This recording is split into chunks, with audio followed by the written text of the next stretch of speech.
My daughter is 14. The divorce between me and her mom is still an open wound, but we try our best to make everything feel as normal as possible with the split. I remarried to my wife Isla. My daughter isn't mean, but she does not view her as a mom, which IMO is okay. As long as she's respectful, which she is, they do plenty together, they go out, took an interest in cooking together, watching shows together, etc. I've told Isla to be patient with my daughter. If something is wrong, I'd expect her to come to me and I will talk with my daughter and make sure we resolve the issue. But as far as the harsh parts of parenting, that's up to me. So the other day, my daughter came to me saying she wanted to go to her mother's. I asked why she did because she looked upset. She said to ask my wife. I called her mom and she said she'd pick her up but hasn't heard any issues from my daughter. My daughter's birthday is coming up, we are doing a quiz for her. She's very excited.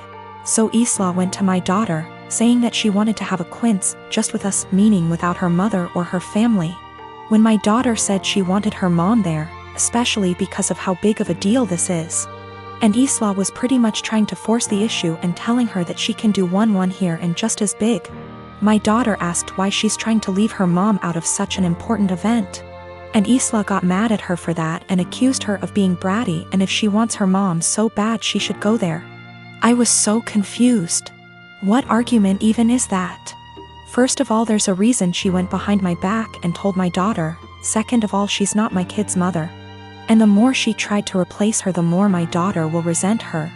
Third of all, she's never welcome to insult my daughter because of her issues, and I don't know where and why she thought this would fly. I told her this, and her argument was that she wanted to be noticed by my daughter and why I care so little about her feelings. I told her my daughter notices her. They go out in girls' days weekly, they go out, watch movies together, etc. My daughter has been plenty inviting to her. Frankly, I'm surprised at how well she's opened up to her, but now she will have to earn her trust back. She again asked why I keep taking my daughter's side and not meeting her in the middle. I told her she's wrong here, simple as that. I could have if she didn't do it like this. I told her that if she expects me to turn on my daughter, she's out of her mind, and my daughter comes first in any situation.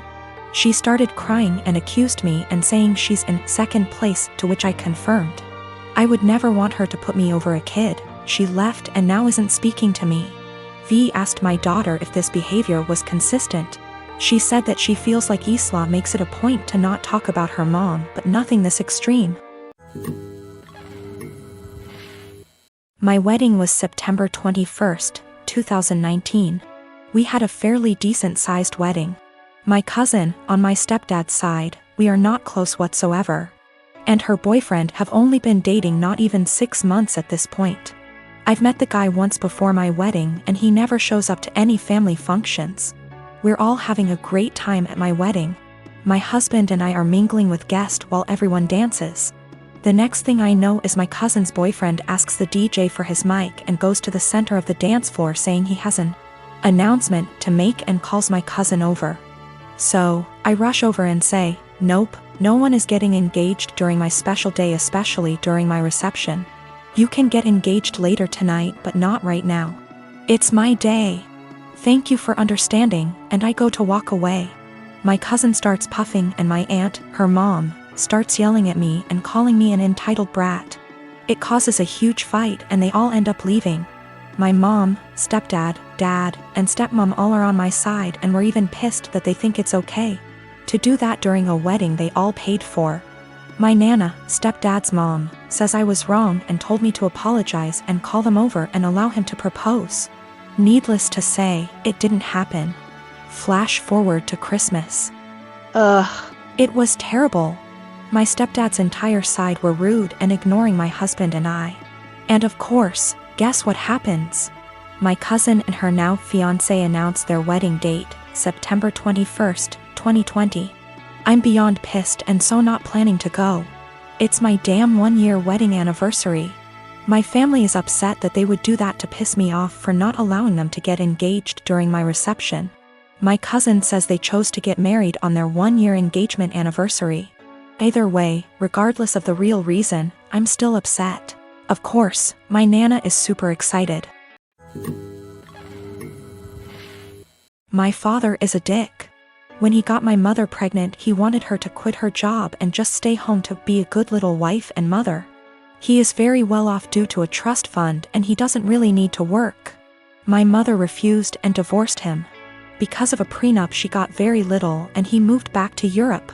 His parents never knew about me and my mother had a good profession and I never really wanted for anything. My grandmother and grandfather, her mom and dad were awesome. And I got to spend my summers exploring the wilds of Western Canada with them. My father never paid the child support he should have. Like I said, it did really matter. My mom makes good money and she gave me a great life as a child. I'm getting married. I met the love of my life at university and we have been together for 8 years. He is a wonderful person and he really is my lobster. His family is from the same city as my father and they are a huge rambunctious bunch.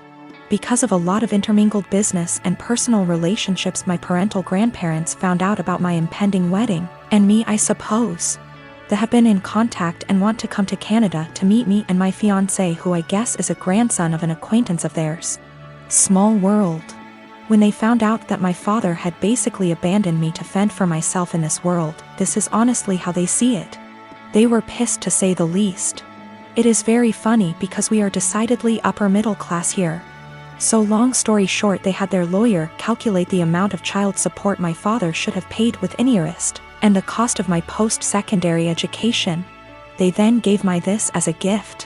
What I didn't know was that it came out of my father's yearly draw on his trust fund. He is furious because it is obviously a sizable amount and it will very much affect his finances for at least the next 2 years. He may need to, get a job. He has been contacting me and telling me that his current wife and children will be negatively affected if I don't give him back this money. I don't really need it. And I guess I am entitled to it, and I am getting a trust fund now as well. But I really want to pay off any debt my mother may have and make sure that when she retires she can do whatever suits her fancy. I'm not giving it back. My half-siblings will not really be affected. They have trust funds set up already and their tuitions and fees and stuff are covered. My grandparents' family sets these up when a kid is born. One of the reasons my father is upset is because since he didn't bother to tell his parents about me, they did not set this up. They have since taken a good chunk of his trust fund and used it to set mine up. Realistically, the principal being separated 28 years ago would have left him in the exact same position. My mom was working on getting her PhD so she could help kids with a certain condition. That is what he wanted her to walk away from. My grandparents have sent me pictures of my family there. The coolest thing is that my grandfather looks like the granddad from The Parent Trap. My mom never remarried, but she has had a special friend since I was 5. He is amazing and taught me to swear in Colombian Spanish. I had lunch with my mom.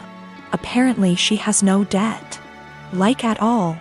I guess she did literally write the book about the treatment for the kids she works with. She does okay for herself. I never really thought about it.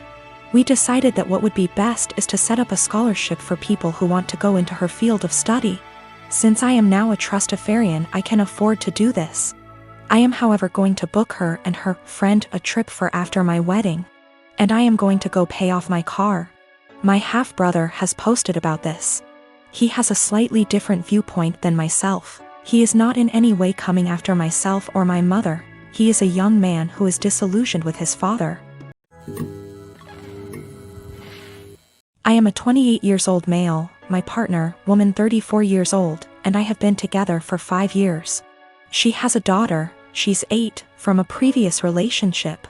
Right off the bat, it was made known I had fertility issues and likely wouldn't ever be able to father a child. I moved slow in the relationship, although I had fallen in love with her fast. When things got serious, I overheard her telling her sister she was concerned that I might be an aggressive type person because of the amount of scars I have. I didn't want her scared away, so I told her I had a bad childhood and left it at that. A little over 2 years into our relationship, I felt somewhat comfortable opening up, and for the first time I told her exactly why I'm infertile, which is a direct result of an injury I suffered due to trauma as a child. She was really empathetic and I was just thankful I had found the one I want to spend my life with that also came with a kid I adore. Fast forward to last summer. My partner and her friend decided to play an impromptu prank on me. I came home from work, there were multiple positive pregnancy tests in the bathroom. My partner announced she was pregnant. I started freaking out. A happy freak out cause I thought I had hit the lottery with the slim to none chance I have. They both started laughing. The tests were from the friend and not my partner. I was pretty much devastated and felt really let down that my partner would actually pull a prank like that. At first she was shocked by my reaction and said, "I thought you'd know it was a joke considering your circumstances." She ended up apologizing after realizing how hurt I was. 3 weeks ago she arranged a huge dinner with her entire family at our house. She had us play this stupid mystery game and ultimately announced to everyone she's pregnant. Her mother and sisters were deliriously happy. Immediately I got pissed thinking this was yet another prank, so I showed absolutely no emotions, which everyone caught on to. I said to my partner, "Either you're just mentally disturbed or you're cheating." That's pretty much when all hell broke loose. My partner's POV is that she was sincerely apologetic about the prank, and I should know her well enough to not think she'd ever pull that stunt again. She's also livid at me for ruining the announcement, embarrassing her in front of her entire family, causing them to think I'm a horrible person, and then finally insinuating that she's a cheater. I still stand by my claim that had she never pranked me, my reaction would have been different. I do find it odd she decided to tell me along with her family. Things would have likely went over better had she told me first, and then we announced it together. But I'm starting to think I acted immaturely causing scene in front of her family, and I think that's maybe where I'm wrong.